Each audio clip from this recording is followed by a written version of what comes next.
journaling is wonderful, but it doesn't have to be a lifetime tool. Why? Because with the journaling, you're programming your subconscious and conscious. Yeah. More so subconscious, and your subconscious leads to the information to your conscious.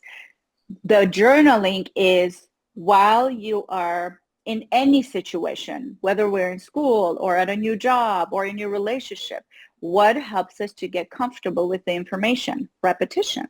Journaling to me is that repetition, repeat, repeat, repeat. And at first the ego puts up a fight. I tell my clients it's going to put up a fight. It's going to continue to tell you this isn't true. I don't believe in this. This is not going to work. Just keep doing it. Let's learn how our next guest gets up, dress up, and show up on purpose. Enjoy the episode.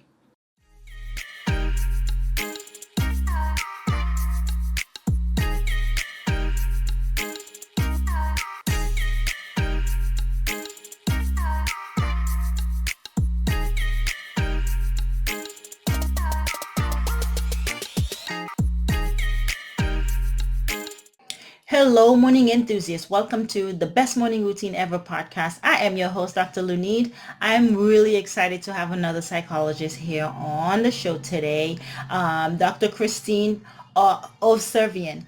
I think we need to redo it. Okay. I'm not a psychologist and I'm not a doctor, my love. I have a master's in psychology, but I don't have my doctorate.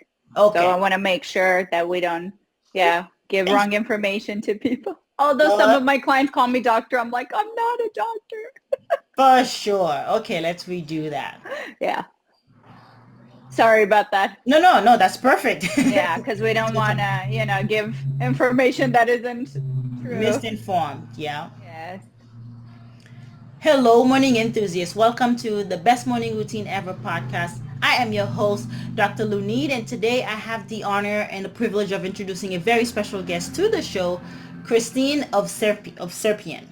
She is a clinical hypnotherapist with a master's in psychology and the founder of Journeys to Heal. Now, for decades, she has helped clients to move beyond, you name it, depression, anxiety, fears, phobia, stress, and just plain old emotional blocks, right? And so I am really excited to have her on here so we can talk about what hypnotherapy is, how it works, and how you kind of get to target your inner child and kind of do that inner work for healing. So with no further ado, Kristine, welcome to the show. Thank you for having me, doctor. It's such a pleasure. I love a hero's journey here, and I want to hear how you got started with all this, with the hypnotherapy. When I go on podcasts, I always try to keep it as short as possible, but it's almost impossible to keep it short because my journey has truly been a journey of spending many years in, accounting and trying to force that world and just hitting rock bottom at the end of the day. And because it wasn't mine, it was not my mission, it was not my journey. And I've always been a people person, and I love this communication and connection, and doing accounting, being behind the computer all day long was just not doing it for me. So for many years, I found myself just really, my soul just gently, slowly, I don't even know what the word is, dying in a sense, although it's a very severe word to use, but that's what it felt like. It felt like my soul was just crying from within and just screaming for change. But of course, our world and the way we're raised oftentimes, it's like, that's the safety. Dreams don't make you money. And hypnotherapy, especially I come from a Christian background, it was frowned upon 16 years ago. I remember when I would tell people what I do and what I go to school for, I would get the weird faces. Like, what is that? As if that was something dangerous. But yeah, 16 years ago, my life truly changed, and with truly prayer, to be honest with you, through prayer and trust and faith and surrender to the divine of just save me. I want to help people. I want to be of service. That was my prayer every day while I was crying and going to my accounting job every morning. And it was just divine intervention. I had this very vivid dream. And in my dream, I was wearing a white coat, but I knew I was not a doctor, but I knew I was helping people, healing people. And at that time, mind you, I had no idea what truly hypnotherapy was. I knew about stage hypnosis, that people go and do fun things on stage and people laugh and we have fun and we walk away. But I did not know that through hypnosis you can do therapy. So I literally looked at myself in that dream and I just really simply just said, I remember who I am. And I woke up that morning, and at that time I was still trying to force the accounting world. So I was studying for the CPA exam. And instead of studying, it was just like this nudge from within me saying, type in that word. And as I typed it in, I was like, what the heck am I doing? What is this word even? And I found a school that was literally, 10, 15 miles probably from me. And it had been around for over 40 years, the only accredited school in the nation and all that stuff. And I was like, how does this world exist that I didn't know about, right?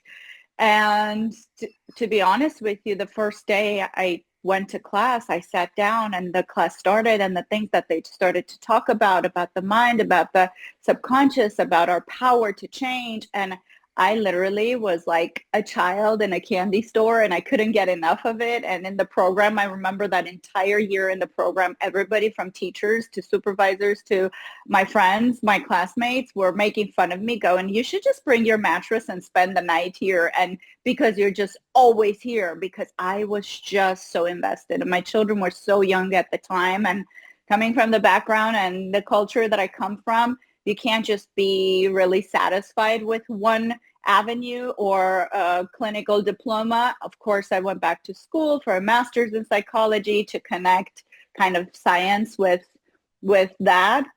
And I mean, 16 years later, I'm sitting across from you as we started the session, saying the words to each other, blessed. Yeah. Yeah. And truly, truly feeling blessed, having met all the beautiful souls that I've met over the past 16 years, meeting the beautiful souls that I'm still meeting and helping and supporting and guiding. And the most beautiful part about what I do is how quickly the change happens, how quickly. I mean, I myself had to go and find a therapist that graduated from the school because I was like, if I go and I do sessions and this works, I'm a believer. So before I even signed up to the school, I went and got myself hypnotherapy sessions. And it was just literally like this awakening, this night and day feeling from inside, kind of like lost in the clouds to suddenly, the world is clear. I know what I'm doing. I know where I'm going. And I became a believer. And so it took me on that journey. And I was like, if I can change, because at that time I had just so much fear, so much doubt, so much worry, so much blockage of thinking, okay, what else am I going to do? I've been doing accounting for so many years. Who's going to hire me? I tried so many nonprofit organizations and I mean, you name it, orphanages and all that stuff. And all I was getting was, oh, donate money. And I was like, I don't want to donate money. I want to be of service. And the doors were always closed, but this door was waiting to open for me that I didn't even know existed. So yes, faith, trust, belief got me to where I am today. It sounds like it was a homecoming for you, right? Like coming home 100, because 100%. the way it just connected, you typed in the word in and the school was down the street. The only accredited in the nation is right next door to you. And it was just like so fitting. So you Yeah. felt like right at home, it sounds like. 100%. Like you were being called in. Mm-hmm. You mentioned you went to get your master's in psychology to connect the two. Let's talk about that Mm-hmm. connection. What have you found? Yes. Yes. So what I found is the mind is the mind, whether we look at it through, Western or Eastern, it's the mind, the power of the mind and the way the mind changes is in the same way. Every single one of us on a daily basis, we go through, and this is what people don't understand, that we are running literally every day of our lives in a hypnotic state, either in a positive one or a negative one, but we're in a hypnotic state. So the alpha and theta, delta levels of the mind get us to a deep, like majority of humans, I want to just say, unfortunately, run on beta. And beta is stress, anxiety, panic, depression. I mean, all of it, all of that stuff where we're constantly running on adrenaline. which isn't healthy for our mind nor body. This is why people's minds and bodies break down. This is why people have breakdowns. This is why people have depression, anxiety. This is why people have panic attacks. I mean, I hear it every day. People just losing control for no reason. And I know there's a reason. I'm just saying it because there is no reason for us to live that way. That's what I'm trying to say when I say there's no reason. There's always a reason. There's always a trigger. There's always something that happens in our lives. The first question I ask my clients, when that happened, what was happening in your life? And many times they're not asked that question, unfortunately. Are we missing asking that question to people? Because there's always a root cause of why we experience what we experience. So for me, it's kind of like getting to know the mind and how the mind works was just so profound, so empowering, and realizing that I have control over that. If I have the right tools, I have control over that. Those were one of the major reasons why I wrote my books, because to me, it was just like, we need to share this. And I know there's a lot of information out there, but I was like, I know there's going to be people that will find me to get that information from. So it's so important for us to share, to understand we do have a choice. Life is not happening to us. Life is happening for us. So for me, kind of understanding how the mind works, and our mind is as powerful as it is also so simple. The change can come so easily. When my clients ask me how many sessions would I need, I tell them, how quickly are you ready and willing to change? Because everybody's different. Some of my client prior to our meeting, literally I've had one session with her and she's had epiphanies. She took her power back. She went from being completely frozen and unable to do an interview, just freezing up, just literally, she was telling me, she asked the question to be repeated 5 times in an interview, to today, only one session later, on Monday, she has an interview, and she was like, oh my goodness, I know exactly how I'm going to show up. I'm going to show up as my authentic self, because that's where my magic is. That's where my power is. And this is where our world, the change has to happen and is happening regardless whether we like it or not, that many of us are recognizing we need to stop wearing those masks, trying to please everybody else. We need to just be our authentic self, because when we are just being our authentic self, there's nothing that we need to change or fix or do anything other than just be our authentic self. Yeah. So I hope I didn't go too long with that No, answer, but you're talking about stop the performance. There's a lot of exactly. performance that happens throughout the day, with Yes. our interactions, that we show up in the world. And a lot of times it's not our fault. It is Mm-hmm. subconscious. It is the Mm-hmm. programming that you're talking Mm-hmm. about that you help people with. Help us understand, because you specialize in inner child work. And I Mm-hmm. imagine like 90% of those will stem from that, right? Because we're on Absolutely. autopilot. Mm-hmm. We're most impressionable from the first, 5, 7 years of our lives. Mm-hmm. And so a Mm-hmm. lot has happened that actually set the tone, the direction of Mm-hmm. our life. So let's talk about 100%. that inner child work that you do. Absolutely. Absolutely. So it's not even, I wouldn't even say 90%, I would say 100% of the time. There's not a single client that I've worked with, even my teenage clients, that the programming didn't start from childhood.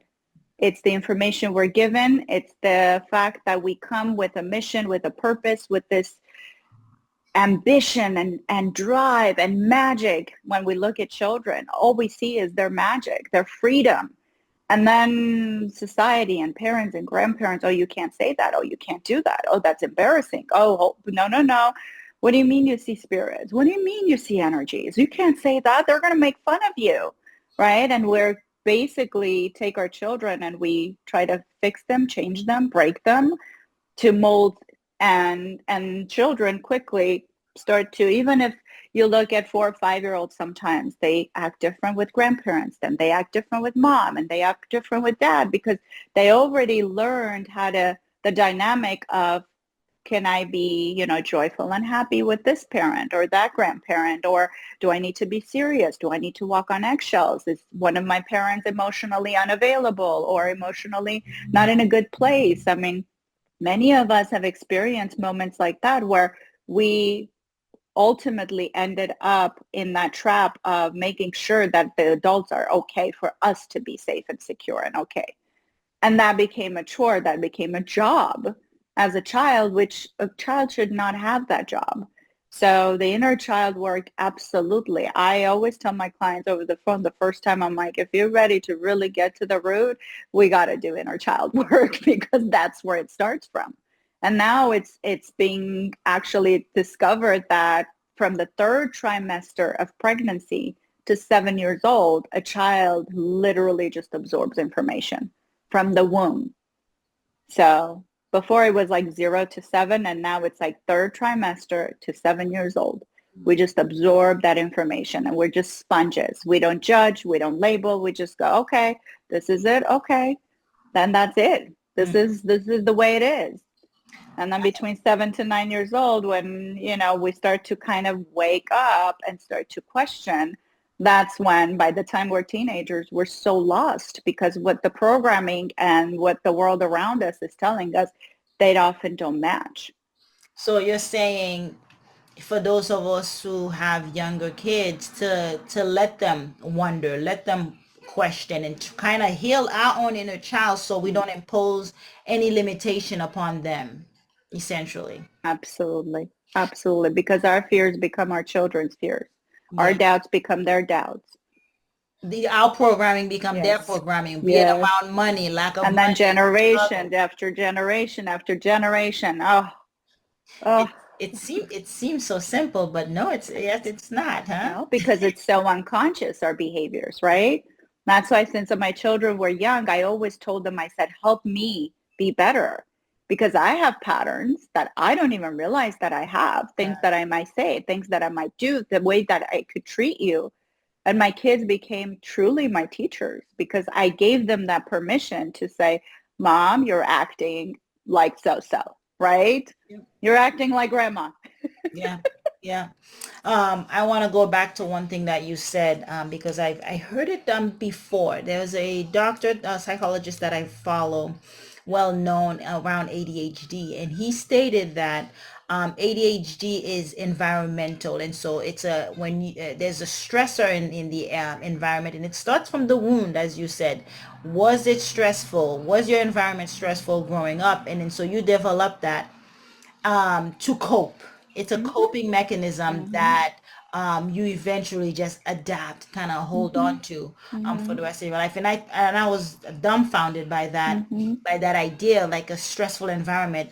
Starting in the womb, like if the mother is stressed during that mm-hmm, third trimester, as you mentioned, can actually triggers this, and us also if say parents by stressful environment like parents are unhappy or mm-hmm, arguing a lot or not lovey-dovey, the obvious things mm-hmm. that can cause a kid to really develop this diagnosis, Yes. which is really something to And hear. come into this world already not feeling safe, not feeling secure, unfortunately. Absolutely. And I look at it more energetically. And to me, it's like children are sponges and their auras are so open, just like animals. And to me, children who have that hyperactive energy is more so they absorb all the energies around them. But then how does that little body disperse that energy, right? Release that energy. So it could become this out of control feeling So of energetically. how does the little body release that all Exactly. those Through energies? movement, through a lot of energy, trying to release the energy. Just as when we look at a kid that's running around, we're like, oh, they're just trying to release their energy. And you just let that be. That's a starting point. That's, as I would say, that's a starting point. But then what are our children told to do in classrooms, starting from kindergarten? Sit and draw for 45 minutes. Oh my God, those kids have so much energy. Sit and learn the letters and the numbers for an hour. Like what kid has that energy, like ability to, we even as adults When I sit with my clients and I'm working with them, if I'm in a session for an hour and a half, I can't even tell you how many times my body just gently moves, because in one position, you not only get tired, your leg might get numb and all this stuff. You can't just be stationary. Yeah. We're energy in motion. We How got to can keep we be so moving. stationary? Yeah. You got to keep moving. And Yeah. the thing with school is they tell the kids to concentrate, to focus, to sit down and concentrate. But then I think about it, no one has ever taught the kids how to concentrate. Who taught you how to concentrate? I don't remember being taught how to do it They just said, do it. until I got older and started meditating and Yeah. realizing that I can focus the mind, or I can control the Hmm. thoughts that Hmm. are coming in, and decide what I want to entertain, what I want Yes. to ignore. Yes. And so, not being taught that, yeah, in school, so it's on parents to actually take that Hmm. initiative and do Hmm. it. I have a toddler in the house, and so she wants to do three different things at once. We're putting on shoes. She wants to talk about the weather, and she wants to grab a book. And I have to remember that, like, it's my job to teach her how to focus. So I'll say, Hmm. we're going to do one thing at a time right now. Right Yeah. now, all we're doing is putting on shoes. That's it. We're not doing anything else. And that is starting the process of, Yes. like, let's focus on one thing. Let's do Hmm. one thing before we jump to the next. And then Hmm. eventually start teaching her how to meditate. Absolutely. And I feel you already are, because in helping her to really just do one thing at a time, you are so actively teaching your child to be present. And that's the gift that everybody's seeking for, because everybody's either in the past or in the future, either dwelling on what happened, what didn't work out and what hurt us, or, oh my God, based on that past, my future looks scary, but it's a mystery. It doesn't even exist. And so what are we doing? We're so caught up in the past. We're just dragging the past like a dead weight and dead body. And we're just literally poisoning our present and our future. So that's a beautiful point that you bring up, that just by doing that with your child, you are helping your child to be just present, one thing at a time, one moment at a time, not already there nor here. And essentially, that's what you do. Absolutely. Yep. You you Yep. you you Helping break my clients come back to center, the present in the balance. moment. Yes, Let's talk about the absolutely. present in the moment. How Yes. powerful is that? What is the power here? Oh, goodness. Is it not in the word? It's a gift. Mm. It's a blessing, truly. Because if your mind is not wandering around in 1,000 different places, as you know, Buddhists call it the monkey mind, constantly from tree to tree to tree to tree, and you're just like being, right? The other day I was meditating. This might be a good point to bring up. And I was like, all right, I know my higher self always calls me to just be, right? And I talk about it with my clients, and I was like, how much more simple can that message become? Because so many of my clients, while I understand it, what it is to be, my clients don't really understand it. They're like, okay, what does that mean, Kristine? I don't know what that looks like anymore. Now, when we were kids, you can look at your little one and your little one is just being. They don't care to be anything else but to just be themselves. But we have put so many masks on. We don't even know what that being behind those masks look like. And in my meditation, my higher self would say, just pay attention. Are you in your thought? Are you in your being? And it immediately just made sense to me, because on a daily basis, what do we do? From one thought to the next, to the next, to the next. And just being is, you notice, like right now, you and I speaking, I am so in the present that there's no other thoughts in my mind other than just focusing on what we're doing right now. And that just brings so much lightness to the mind, to the body, because we're not constantly just stiff, uh, trying to run to the next thing or worried about the next thought, because our thoughts have a lifetime of 30 seconds. They come and they want to float away. The only time we get in trouble is if the thought comes and we plug in and we go, oh yeah, you're right. Uh-oh, this is dangerous. Uh-oh, this is scary. Uh-oh, what if that happens? What if this happens? What if that happens? What if this? Oh my God. And we go through scenarios. Sometimes even with my logical brain, my left brain, I just literally have fun with her and I go, you are so dramatic. And just by me saying that to my mind, the thought loops suddenly just quiet. Let's talk about hypnotherapy. How do you help your clients? They go under, they're conscious but not. Exactly. You said it. That's exactly what it is. So many people have misconceptions about what hypnotherapy is. And honestly, hypnosis is a natural state. We go through it, as I said, throughout the day. If we're reading a book and we feel emotions, if we're watching a movie, we feel emotions. If we get scared from the music of the movie or the scene of the movie or what was said, that is all hypnotic states. But the most closest to what hypnotherapy is like is right before we fall asleep, that state of I'm awake, but I'm just kind of like drifting, but your senses are so heightened. And because we are beings that learn and grow through our senses, right? Taste, touch. Why is it the first thing that babies realize, oh, I have feet, and they pull their leg and they put their toes in their mouth, right? Because that's how we learn. Okay, what does this taste like? What does this feel like? Right? Why do they just observe and what do I see? What do I feel? What do I experience? Because we're such beings of experience through our senses. That's why hypnotherapy works so well, because it goes into the senses, it heightens the senses. And right in the morning, as you're waking up, you're going through the same exact process. You're going through your kind of awakening of, okay, I'm awake, but I'm half asleep. And those are, for me, the most profound moments, especially in the morning. That's not so much at night, but in the morning, that as I'm waking up, I find myself, my greatest epiphanies, my greatest meditation, my greatest channeling happens right in the morning as I'm waking up, when the ego mind is not fully awake yet. It's kind of like in the background, and I'm just kind of like in this expansive space of anything is possible. And I just allow the information to flow, the guidance to flow. So hypnotherapy is essentially very natural state. It's nothing. I always tell my clients, and they kind of get surprised at first. They're like, what do you mean? I go, I'm not hypnotizing you. You're hypnotizing yourself. I'm just guiding you for you to hypnotize yourself. And in that space, you are in control. In that space, you tell me what you want to change. In that space, you let me know. Even the body, when my clients are not physically communicating with me, oh, the subconscious speaks through the body, which is why we call it, right, body language. It literally speaks. So anytime I give my clients suggestions, I would observe what the body is doing.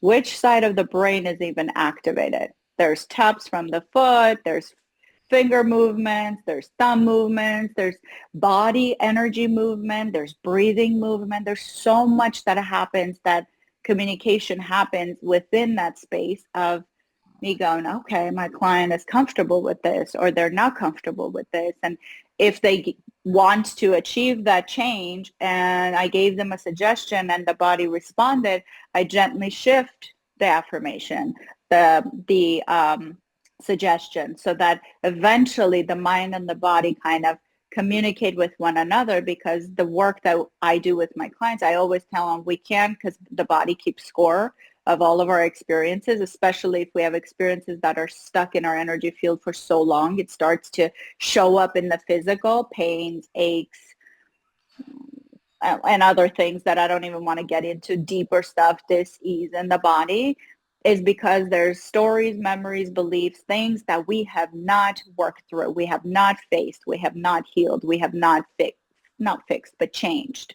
So that energy becomes physical. So when I work with my clients, I'm always paying attention to help not only the subconscious to shift, but the body to heal as well, because then they're synchronized and they're not going against each other. Yeah, the nervous system Yes. is absorbing all that, especially if Mm-hmm. there's trauma and it's holding on to it. Mm-hmm. And then it just kind of builds up and then it starts, you get into this, like you started out when you said people live in the fight or flight response, and there's that flight always with cortisol levels Mm-hmm. super high, Mm-hmm. and that Mm-hmm. can cause Yeah. ailments, a Yeah. lot of ailments. And so I agree Yeah. with you with the nervous system kind of latching on those memories, latching onto your nervous system and actually causing the body to Absolutely. respond. Let's talk about your morning routine. How do you get up, dress up, and show up? Oh, I love that. The morning routines to me are one of the most important, which is why I loved your show title. I was like, she knows, she understands the Yeah. process because early morning, as we're waking up from our sleep, as we pass through that hypnotic state of delta, alpha, and we come up to quickly, oftentimes people jump into beta. It's the, oh, I should make that call. All these, the drama and the our ego going, oh, you should have called. Oh, you didn't call. Oh, you should talk to that person. Oh, you didn't pay that bill. Oh my God. Oh, it's like the, oh my God, gloom and doom already, like 6 in the morning or where, whenever the person wakes up. So my morning routine, while before it used to be journaling, truly, until I got to a place where I tell my clients, journaling is wonderful, but it doesn't have to be a lifetime tool. Why? Because with the journaling, you're programming your subconscious and conscious. Yeah. More so subconscious, and your subconscious leads to the information to your conscious. The journaling is while you are in any situation, whether we're in school or at a new job or in your relationship, what helps us to get comfortable with the information? Repetition. Journaling to me is that repetition, repeat, repeat, repeat. And at first the ego puts up a fight. I tell my clients it's going to put up a fight. It's going to continue to tell you this isn't true. I don't believe in this. This is bullshit. This is not going to work. Just keep doing it. Just keep doing it. So while in the beginning for me, it was just truly journaling. Number one place I would start is the self-love, the self kind of being proud of ourselves, because no one ever tells us that the only person that you need, like that you need approval from is from you to you. But we're always, from children to adults, seeking for that approval from parents and grandparents and people and bosses and coworkers and friends and all that stuff. And ultimately, it's truly acceptance and love from the self to the self. The best relationship we ever have is the one with ourselves, because when it's healthy, then our relationships with others are healthy. So my first affirmation was really, I'm proud of myself for. And I would just fill in the blank, whatever that proud of myself for was. But today I didn't get aggravated, or today, I don't know, I had all green lights and I was so happy, or today I felt blessed, or today I felt grateful, whatever that may be, being proud of ourselves and truly like living with intention. And then I would just simply just write my intention for today is, and after a while, slowly but surely, the journaling became less and less, because the programming is so strong in my mind now. When I'm waking up in the morning, automatically, the first thing that comes to my thought is no longer the beta mind, but the alpha and the theta and the delta mind saying, I am love. I'm surrounded by love. Love is the only thing truly that there is in our world. So many people miss that point, that love is the only, and when I speak of love, I'm not talking about the limited and conditional love that we've seen from, if you do this, you'll get rewarded or not.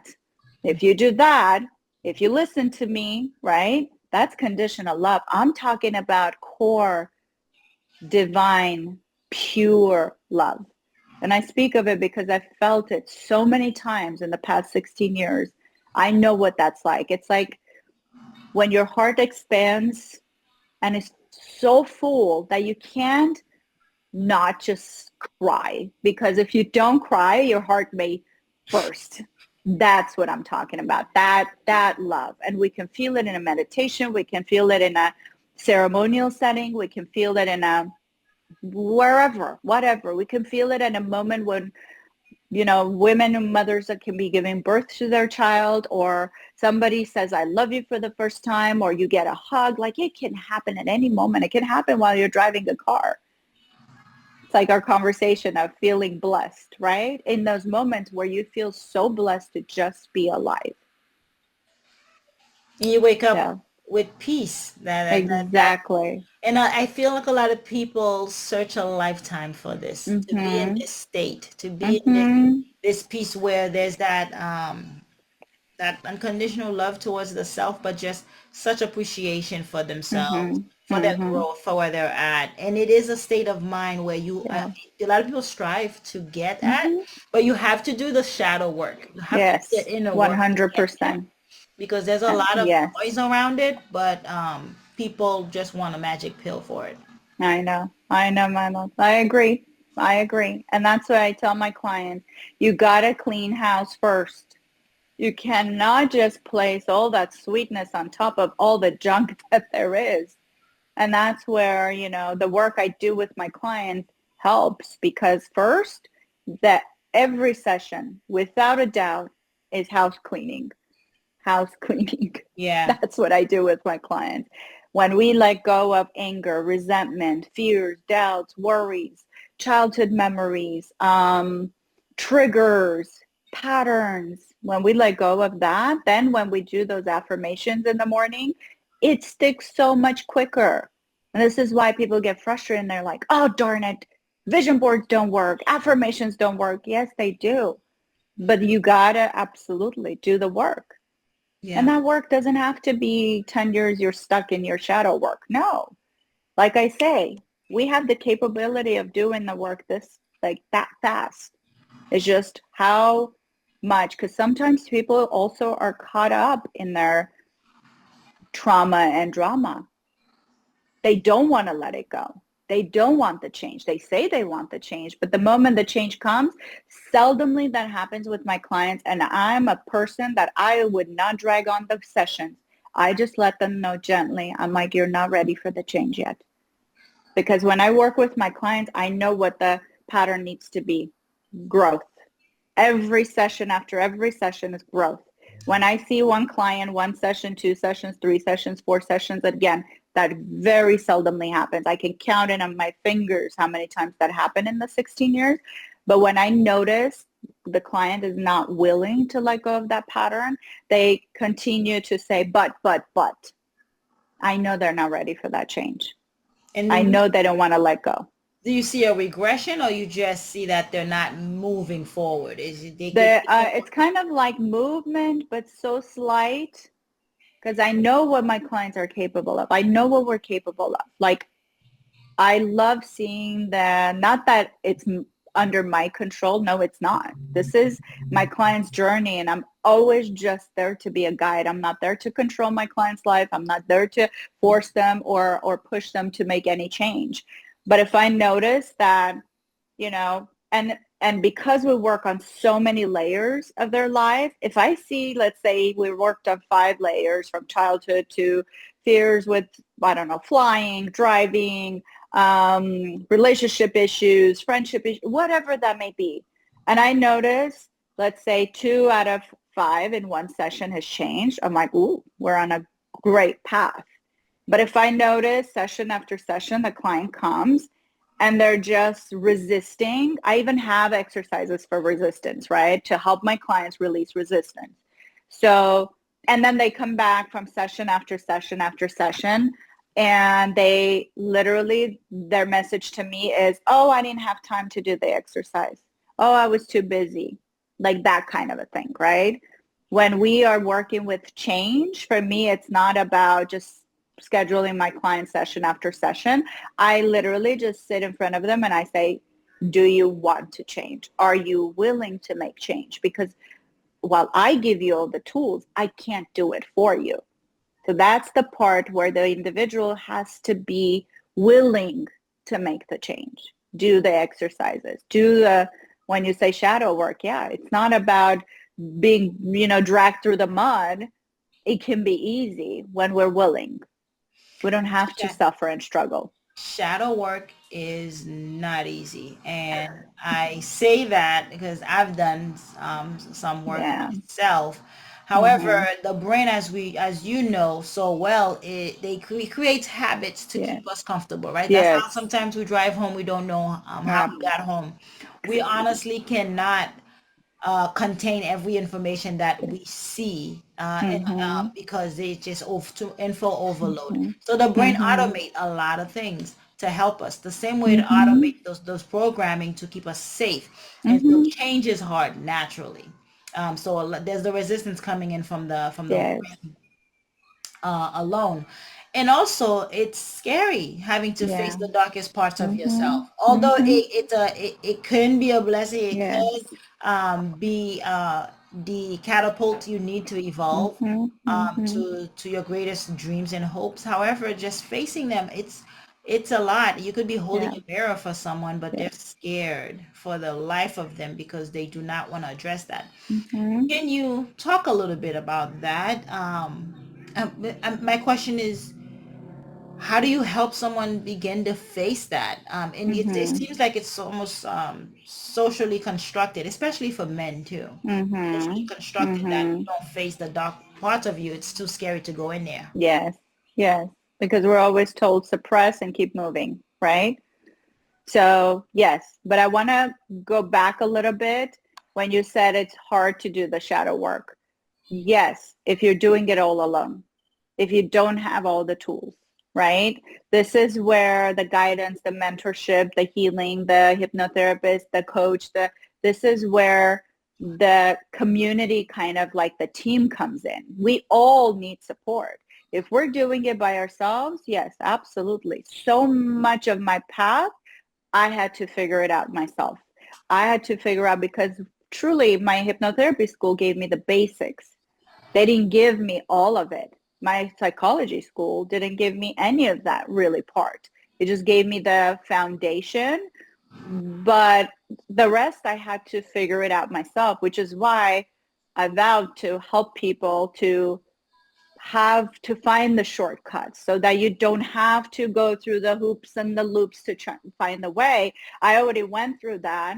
I can help you get there faster.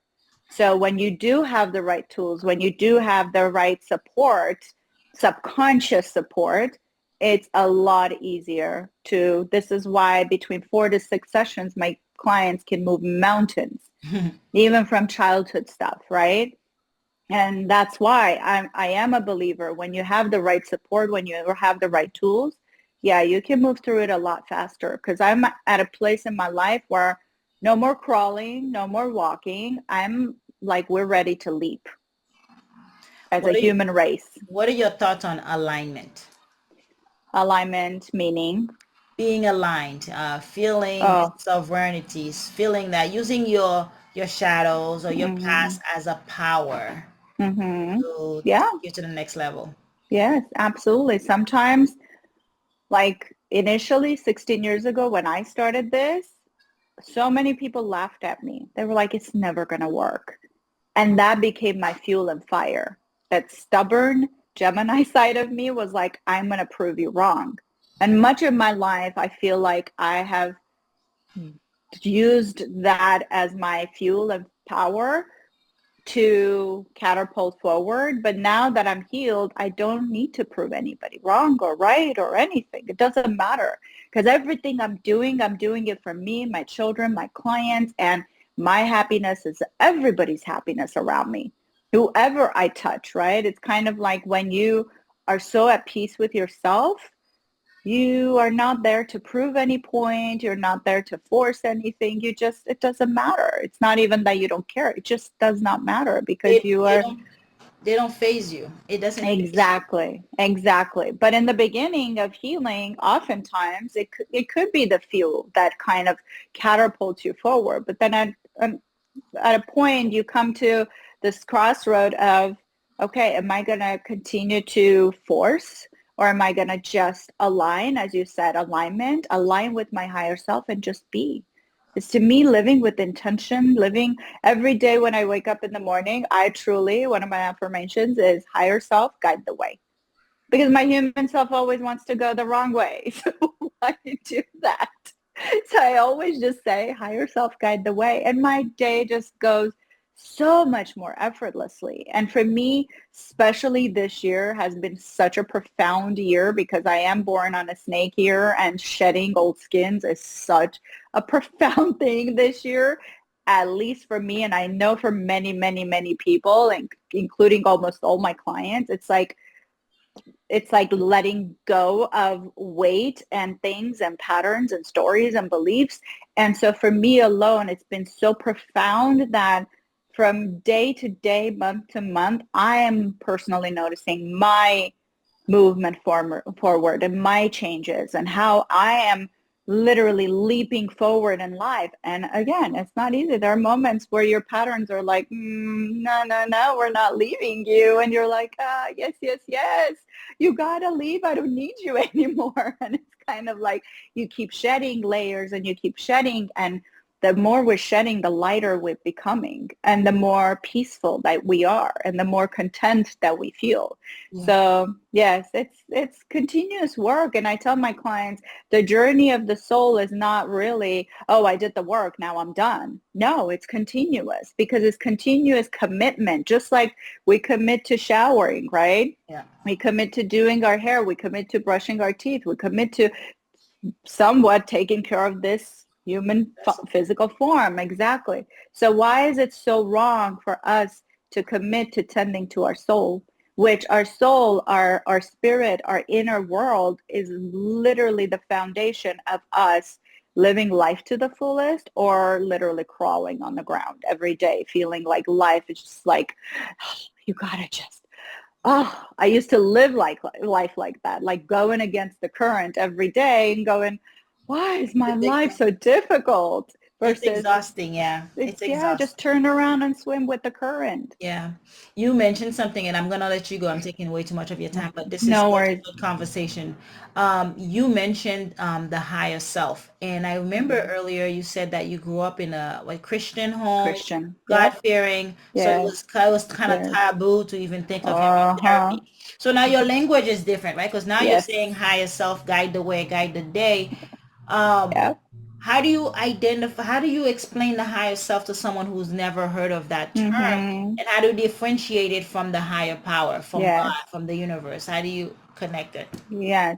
So to me, the higher self can be just it depends on every person, and I always respect my clients' belief systems. So the higher self for one person can be Christ consciousness, which I'm still very much connected to. Especially my Armenian clients would come to me and they would look at my space and they would see my crystals and they would see the statues and they're like, are you still Christian? I laugh at that because to me it's like, what is being Christian? I am truly following Christ consciousness teaching of the love, of the forgiveness, of not living my life in fear or not living my life angry or not living my life with unforgiveness. Is that not the Christ consciousness guidance and teaching? So anything other than that, if there's fear, I'm away from that divine consciousness. So when I speak of the higher self, I truly speak of that consciousness that we all return to after we leave the physical form. We all return to the light, the love. And because of that, to me, the higher self is the combination of all of it, just divine consciousness. I can't even explain it. It's kind of like this infinite, wise, all-encompassing mind, the light, and it's all of that greatness of Buddha and Christ consciousness and God and angels and archangels and spirit guides and guardian angels. I mean, we can give it a million different names. Ultimately, it's the same. And it's It's in, love and light. and it's within you. Exactly. It's the breath that we're breathing. Very cool. Christine, what a Yes. conversation. What a conversation. Please tell me, how can we connect with you? Where can we find you? Of course. You can find me on my website, www.journeystoheal.com.